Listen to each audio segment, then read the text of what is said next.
Welcome back to Nifty Garage. My name is Sheldon. Today I'm going to show you how to remove your shift knob and your shift bezel. Alright, so first things first, getting the shift knob off. This is just like a lefty-loosey thing. So we're going to first grab onto it with as much strength as we can.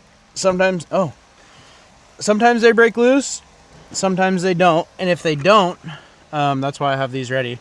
I'll wrap a microfiber or a rag around this, kind of something like this. And then I'll get channel locks. And even sometimes when you do this with channel locks, you'll damage the shift knob. Obviously we try not to do everything, but you can see that it is spinning the shift knob.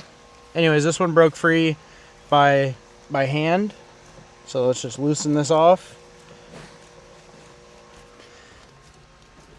And they're like really tight. So if you're struggling, don't think you're weak or anything.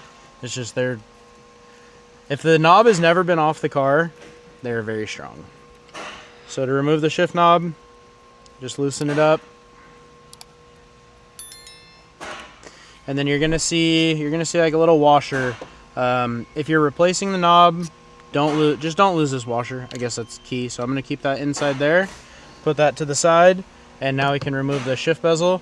We're gonna reach, kind of put your fingers in the shift boot itself and then pull back. Like I'm pulling like this with that. It's gonna scoop out from under the center console.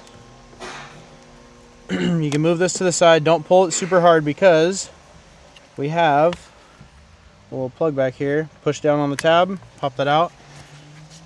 And that is how you remove your shift knob and your shift bezel out of your 370Z.